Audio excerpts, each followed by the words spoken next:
శ్రీలంక సమీపంలో నైరుతి బంగాళాఖాతంలో అల్పపీడనం ఏర్పడిందని విశాఖ వాతావరణ కేంద్రం స్పష్టం చేసింది.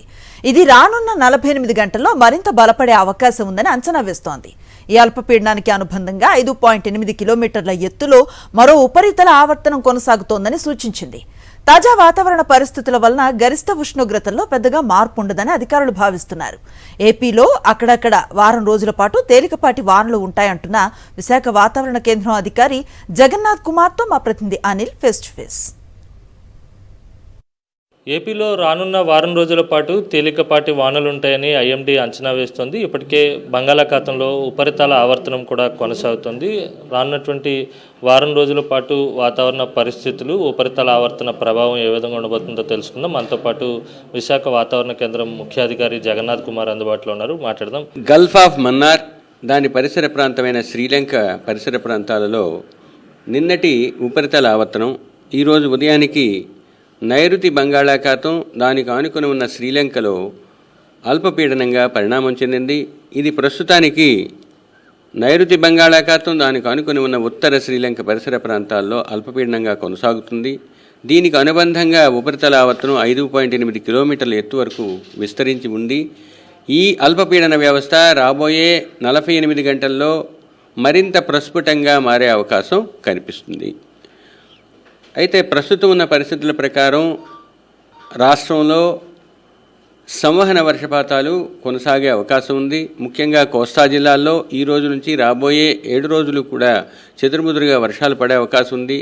మొదటి 5 రోజులు ఉరుములు మెరుపులతో కూడిన తేలికపాటి జల్లులు 1-2 చోట్ల పడే అవకాశం ఉంది. ఈరోజు కోస్తా జిల్లాల్లో ఈదురుగాలులు 1-2 చోట్ల 40 నుంచి 50 కిలోమీటర్ల వేగంతోనూ, రేపు ఎల్లుండి 30 నుంచి 40 కిలోమీటర్ల వేగంతోనూ వీచే అవకాశం ఉంది. 4వ రోజు 5వ రోజు మళ్ళీ 40 నుంచి 50 కిలోమీటర్ల వేగంతో వీచే అవకాశం ఉంది. గరిష్ట ఉష్ణోగ్రతల్లో చెప్పుకోదగ్గ మార్పు ఏమీ కనిపించట్లేదు. గడిచిన 24 గంటల్లో కోస్తా జిల్లాల్లో గరిష్టంగా 39 డిగ్రీల గరిష్ట ఉష్ణోగ్రత కొన్ని చోట్ల నమోదైంది. రాయలసీమలో కర్నూలులోని 40.5 డిగ్రీల గరిష్ట ఉష్ణోగ్రత నమోదైంది. ఇక వర్షపాతానికి వచ్చినట్లయితే అల్లూరి సీతారామరాజు జిల్లా పాడేరులో గడిచిన 24 గంటల్లో 3 సెంటీమీటర్ల గరిష్ట వర్షపాతం నమోదైంది. కొన్ని చోట్ల చెదురుముదురుగా వర్షాలు పడ్డాయి. ఇప్పుడు కొనసాగుతున్నటువంటి అల్పపీడనం ఫర్దర్ ఇంటెన్సిఫై అయితే కనుక ఆ ప్రభావం మన రాష్ట్రంపై ఉన్నటువంటి ఏ ప్రాంతాల్లో ఉంటుంది? ఇప్పటికైతే పెద్దగా కనిపించట్లేదు. కానీ 14వ తేదీ నుంచి 16వ తేదీ లోపల ఈ అల్పపీడన వ్యవస్థ మరింత ప్రస్ఫుటంగా మారే అవకాశం కనిపించడంతో పాటు తక్కువ సంభావ్యతతో సైక్లోజెనిసిస్ అంటే ఒక డిప్రెషన్గానే ఫామ్ అవ్వాలి అంటే కూడా సంభావ్యత తక్కువగానే ఉంది. దీని యొక్క ప్రభావం రాష్ట్రం మీద ఉన్నట్లయితే మీకు నిరంతరం తెలియజేయడం జరుగుతుంది. ప్రస్తుతానికి ఉన్న పరిస్థితి ప్రకారం పెద్దగా కనిపించట్లేదు. చిరుజల్లులు మాత్రం వారం రోజులు ఉండే అవకాశం. ఇది మొత్తం మీద ఉపరితల ఆవర్తనం అల్పపీడనంగా బలపడింది. దానికి అనుబంధంగా మరో ఉపరితల ఆవర్తనం 5.8 కిలోమీటర్ల ఎత్తులో కొనసాగుతుందని ఐఎండీ స్పష్టం చేస్తుంది. మరోవైపు రానున్నటువంటి వారం రోజుల పాటు ఏపీలో చెదురుమదురుగా వానలు పడేటువంటి సూచనలు కూడా కనిపిస్తున్నాయి.